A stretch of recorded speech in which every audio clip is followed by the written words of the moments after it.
जरा सोचिए, एक बिल्कुल बेजान ठंडी चट्टान और उसने अचानक से एक सचेत और दिमाग वाले जीवन को जन्म दे दिया। अजीब लगता है ना, लेकिन सच यही है। 4.5 अरब साल पहले हमारी पृथ्वी सिर्फ और सिर्फ एक खाली उबलते हुए गोले के सिवा कुछ नहीं थी। चेतना या कॉन्शियसनेस का तो वहां दूर दूर तक कोई नामो निशान नहीं था। और फिर भी आज हम यहाँ हैं, सोचते हुए, समझते हुए और इस पूरे ब्रह्मांड के रहस्यों को सुलझाते हुए। ये सच में इतिहास का सबसे बड़ा और सबसे गहरा रहस्य है। स्रोत सामग्री के आज के इस विश्लेषण में हम मानव विकास के इस हैरतअंगेज सफर का नक्शा तैयार करेंगे। सच बताएं तो ये इतिहास की सबसे बड़ी टाइम ट्रैवल जर्नी है। एक छोटे से सिंगल सेल से शुरू होकर अंतरिक्ष में उड़ने वाले इंसानों तक का सफर। तो चलिए बिना किसी देरी के इस कहानी की गहराइयों में उतरते हैं और समझते हैं कि ये चमत्कार आखिर हुआ कैसे। तो इस सफर के लिए हमारा रोड मैप कुछ इस तरह होगा। सबसे पहले प्रारंभिक जीवन की शुरुआत, फिर मैमल्स की एंट्री, उसके बाद 2 पैरों पर खड़े होने का वो टर्निंग पॉइंट, फिर हम बात करेंगे आग, औजार और हमारी बढ़ती बुद्धिमत्ता की। उसके बाद भाषा ने हमारा अस्तित्व कैसे बचाया और आखिर में सभ्यता और कुछ ऐसे रहस्य जो आज तक अनसुलझे हैं। चलिए बिल्कुल शुरुआत से शुरू करते हैं, प्रारंभिक जीवन की उत्पत्ति। जैसा कि हमने पहले बात की, शुरुआती दौर में हमारी पृथ्वी बिल्कुल सुनसान और वीरान थी। यहाँ एक बहुत ही दिलचस्प नंबर सामने आता है, 3.5 अरब। पृथ्वी बनने के बाद करीब 1 अरब साल तक सब कुछ पूरी तरह से शांत था। चारों तरफ सिर्फ उबलता हुआ लावा और जहरीली गैसें थी। कोई हलचल नहीं, कोई चेतना नहीं। लेकिन फिर आज से लगभग 3.5 अरब साल पहले बिल्कुल रहस्यमय तरीके से जीवन का पहला सिंगल सेल यानी एक कोशिकीय रूप प्रकट हुआ। यही वो पॉइंट था, बस यही, जिसने धरती पर विकास के सबसे शानदार शो की शुरुआत की। लेकिन प्रकृति ने जीवन की कोई आसान परीक्षा नहीं ली। सच कहूं तो प्रकृति ने 5 बार मास एक्सटिंक्शन यानी प्रलय के जरिए जीवन को पूरी तरह मिटा देने की कोशिश की। लगातार प्राकृतिक आपदाएं आती रहीं, पर जीवन ने हार नहीं मानी। वो खुद को तेजी से ढालता गया, समुद्र से जमीन और जमीन से आसमान तक फैलता गया।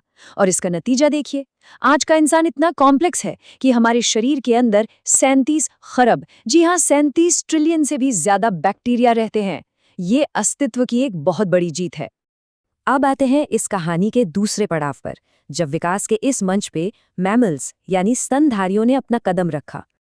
अगर हम थोड़ा पीछे मुड़कर इस टाइमलाइन पर गौर करें, 4.5 अरब साल पहले धरती बनी, 3.5 अरब साल पहले पहला जीवन आया, और उसके बाद एक बहुत लंबा अरसा बीत जाने पर ठीक 6.5 करोड़ साल पहले एक बहुत बड़ा बदलाव हुआ। डायनासोर हमेशा के लिए खत्म हो गए।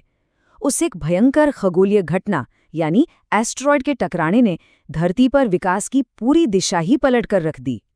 अब हुआ क्या कि जो छोटे छोटे चूहे जैसे मैमल्स पहले इन विशालकाय डायनासोर के डर से अपने बिलों में दुबके रहते थे, उन्हें अचानक आज़ादी मिल गई। वो बेखौफ बाहर निकलने लगे। अब पूरा मैदान उनके लिए खाली था। उन्होंने नए वातावरण को एक्सप्लोर करना शुरू किया और नेचुरल सिलेक्शन के चलते करोड़ों सालों में यही छोटे मैमल्स अलग अलग रूपों में विकसित हुए और आखिरकार प्राइमेट्स बन गए। और ध्यान दीजिए, इन्हीं प्राइमेट्स से आगे चलकर इंसान की कहानी शुरू होनी थी।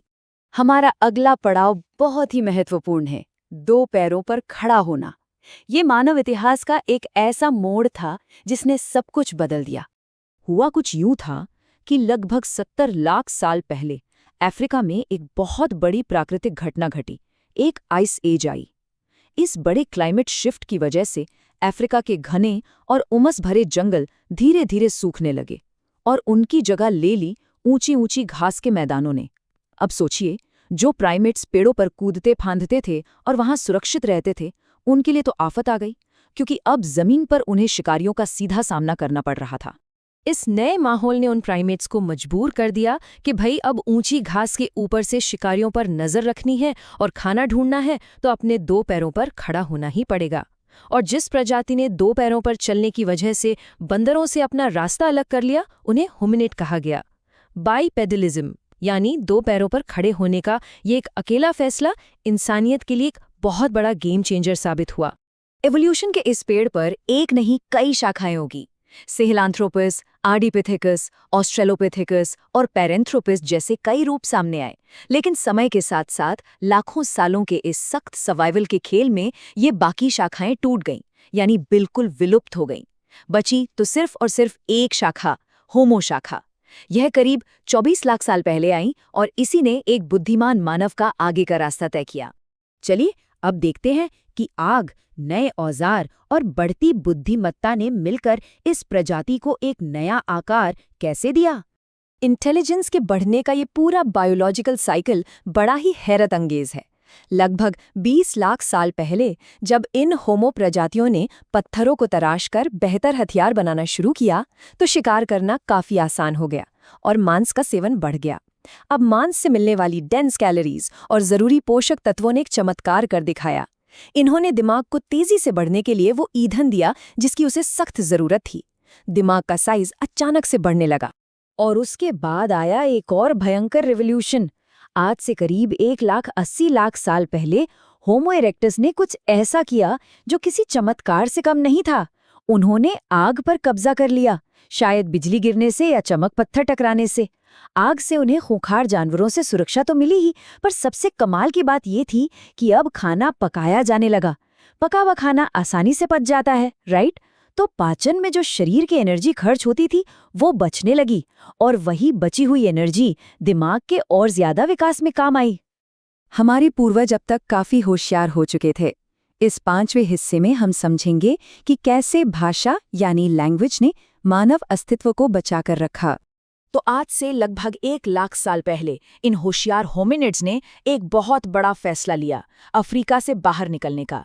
वो धीरे धीरे दुनिया के अलग अलग हिस्सों में फैलने लगे, लेकिन नए इलाकों का मतलब था नई और बहुत ही जानलेवा चुनौतियां, जमा देने वाली भयंकर ठंड और ऐसे नए शिकारी जानवर जिनका उन्होंने पहले कभी सामना नहीं किया था।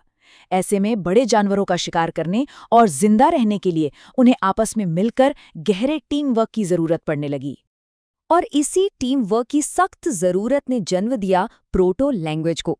ये एक तरह की शुरुआती भाषा थी, जहां इशारों और सिग्नल्स का इस्तेमाल होता था ताकि पूरा ग्रुप एक साथ मिलकर सर्वाइवल की प्लानिंग कर सके। अब जैसे जैसे ये कम्युनिकेशन थोड़ा और कॉम्प्लेक्स होता गया, चीज़ों को विस्तार से समझाने की ज़रूरत पड़ी और इस प्रोसेस में लगने वाली ऊर्जा ने दिमाग के कॉग्निटिव हिस्सों को और भी ज़बरदस्त तरीके से विकसित कर दिया। यहाँ एक बहुत ही दिलचस्प विरोधाभास देखने को मिलता है। एक तरफ इवोल्यूशन के चलते इंसानों के शरीर के बाल या फर कम हो रहे थे और दूसरी तरफ वही इंसान उस आइस एज की कड़कड़ाती ठंड वाले इलाकों की तरफ बढ़ रहे थे। तो इस जानलेवा ठंड का सल्यूशन क्या निकाला उन्होंने? आज से करीब 1,70,000 साल पहले इंसानों ने अपने औजारों का इस्तेमाल करके कपड़ों का आविष्कार किया। इसी एक इन्वेंशन ने उन्हें उस भयंकर ठंड में भी जिंदा रखा। अब हम सफर के उस आखिरी हिस्से में पहुंच गए हैं, जहां सभ्यता यानी सिविलाइजेशन की शुरुआत होती है और कुछ ऐसे कॉस्मिक रहस्य सामने आते हैं जो आज तक सुलझे नहीं हैं। यहाँ एक दिलचस्प आंकड़ा सामने आता है जो अपने आप में एक बड़ा रहस्य है।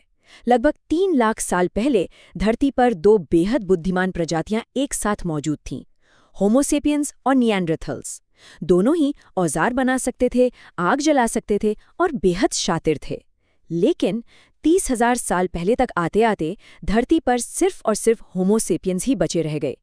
अब सवाल यह है कि आइस एज के दौरान आखिर निएंडरथल्स के साथ ऐसा क्या हुआ कि वो बिल्कुल गायब हो गए? ये मानव इतिहास के सबसे बड़े अनसुलझे रहस्यों में से एक है। खैर, समय आगे बढ़ा। जब 10,000 साल पहले आइस एज खत्म हुआ, तो इंसानों ने एक जगह रुककर खेती यानी एग्रीकल्चर करना शुरू किया। अब जब खाना आसानी से मिलने लगा, तो लोगों के पास काफ़ी फ्री टाइम बचने लगा और स्रोत सामग्री के मुताबिक शायद इसी फ्री टाइम में रात के वक्त आपस में होने वाली बहस और बोरियत से बचने के लिए इंसान शांति से बैठकर आसमान के तारों को निहारने लगे। और यहीं से करीब 2,500 साल पहले एस्ट्रोनॉमी यानी खगोल विज्ञान का जन्म हुआ, जिसने आगे चलकर हमारी मॉडर्न दुनिया की नींव रखी। वैसे एक ज़रूरी बात, ये सोचना बिल्कुल गलत होगा कि इवोल्यूशन का प्रोसेस अब रुक गया है। बिल्कुल नहीं, इवोल्यूशन आज भी चालू है। ये बिल्कुल हमारे नाखून बढ़ने जैसा है, इतना धीमा कि हमें अपनी डेली लाइफ में महसूस नहीं होता।